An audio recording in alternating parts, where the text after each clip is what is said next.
அவரெல்லாம் போட்டு சொல்லிட்டு அது ஒரு ஆளு மனுஷலிட்டு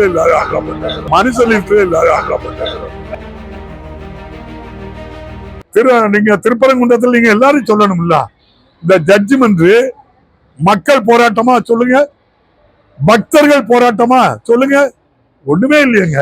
இந்த ஆட்சி 3800 கோயில்ல குடமுழுக்கு பண்ணிருக்கேங்க. இப்ப என்ன அடுத்த மாசம் ராமலிங்கசாமி திருக்கோயில் பணகுடியில 1 கோடி ரூபாய் கொடுத்து அதுக்கு திருமணக்கு நடக்கும். திருச்செந்தூர்ல முருகப்பெருமான் கோயில்ல 1000 கால் மண்டபம் எப்படி சதலம் அடைஞ்சு கிடந்து 10 வருஷமா இந்த ஆட்சி தேர்தல் அறிக்கையில சொல்லிச்சு. திமுக ஆட்சிக்கு 1000 கால் மண்டபம் சரி செய்யப்படும், 500 கோடி ரூபாயில சரி பண்ணி கும்பாபிஷேகம் நடத்திருக்க. சொல்ல முடியல, இதைத்தானே சொல்லணும். நீங்க திருப்பரங்குன்றத்துல ஒரு 50 பேர் அடியாட்கள் சண்டே உருவாக்க அதை காட்டணுமா? அதுக்கு ஒரு ஜட்ஜ்மெண்ட் கொடுக்கணுமா?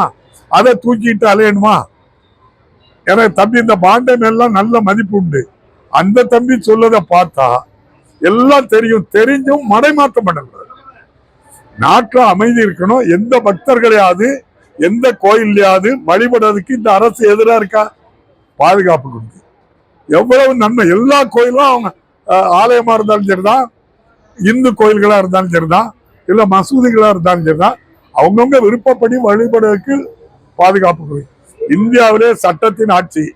எந்த மதத்துக்கும் பாதுகாப்பு கொடுக்கின்ற ஒரே அரசு இந்த அரசு. இதுல கலவரத்துக்கு வந்தவங்க போலீஸ எவ்வளவு தூரத்துக்கு அடிச்சாங்க, எவ்வளவு ரத்தம் சொட்ட சொட்ட போலீஸ் அடிச்சா நீங்க ஊடகம் பத்திரிகைகள் பாருங்க. எவ்வளவு தூரத்துக்கு இன்னொரு கட்சி நடத்தி இருந்தா என்ன சொல்லுவ? அநியாயத்தை பாருங்க, போலீஸே எப்படி அடிச்சுட்டாங்க, அநியாயத்தை பாருங்க. சொல்லலையே ஒருத்தரும். நியாயமான சொல்லியா அந்த ரத்தத்தை? போலீஸ்காரங்க ரத்தம் உங்களுக்கு பகலா உழைக்கிறவங்க ரத்தம் அவ்வளவு மலிவா போச்சா தம்பி? எல்லாருக்கும் பேரிகார்டு போட்டிருக்காங்க, இதுக்கு அங்க போக கூடாது, அதை தள்ளிட்டு போறாங்க, போட்டோ எடுக்காங்க. இதை எதுக்கு எடுக்காங்க தெரியுமா? உங்களுக்கு எல்லாம் தெரியும், நீங்க சொல்ல முடியாது, நான் சொல்றேன். அடுத்த கேஜேஎஸ்எம்சி வரும்போது நான் பாருங்க, திருப்பரங்குன்றத்துல கலவரத்துக்கு முதல் ஆளா நான் தான் நின்னேன்.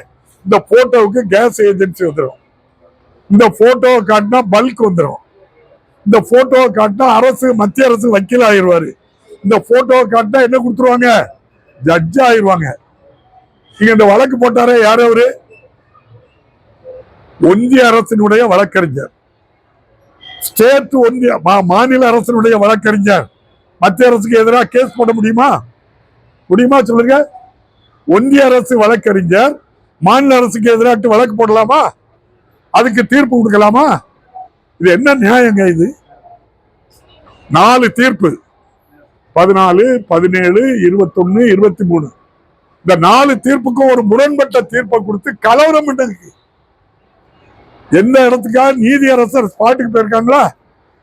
எத்தனை ஏழைப்பாள கடற்கரையில மீன் பிடிக்க போறவன பிடிச்சு வச்சிருக்கு.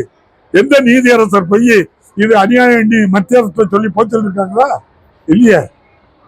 ஐயப்பன் கோயில்ல போய் 50 வயசுக்கு மேற்பட்ட பெண்கள் போலாம். சுப்ரீம் கோர்ட் 5 நீதிபதிகள் ஜட்ஜ்மெண்ட் நடைமுறைப்படுத்த சொல்லாம நீதிமன்றம் அது எந்த நீதிமன்றம்? உச்ச நீதிமன்றம், ஃபுல் பெஞ்ச் நீதிமன்றம். உள்ள விட இதே பாதுகாப்புத்துறை அமைச்சர் அது முடியாதுங்கிறாங்களே. அப்ப அது என்ன நியாயம்? அதனால நியாயப்படி, சட்டப்படி, தர்மப்படி ஆட்சி நடத்துகின்ற ஒரு ஆட்சிக்கு இப்படிப்பட்ட பூச்சாண்டி எல்லாம் காட்டி எதையும் பண்ணிடலான்னு தமிழ்நாட்டில் நடக்காது.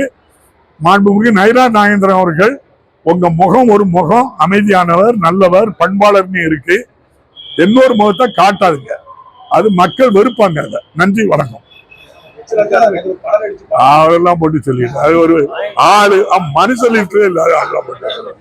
செய்திகளை உடனுக்குடன் தெரிந்து கொள்ள கீழ்கண்ட கேபிள் மற்றும் டிடிஎச் நெட்வொர்க்குகளில் எம்நாடு செய்தி தொலைக்காட்சியை காணுங்கள். பாதகம் செய்பவரை கண்டால் நாம் பயம் கொள்ளலாகாது பாப்பா. மோதி மிதித்து விடு பாப்பா, அவர் முகத்தில் உமிழ்ந்து விடு பாப்பா.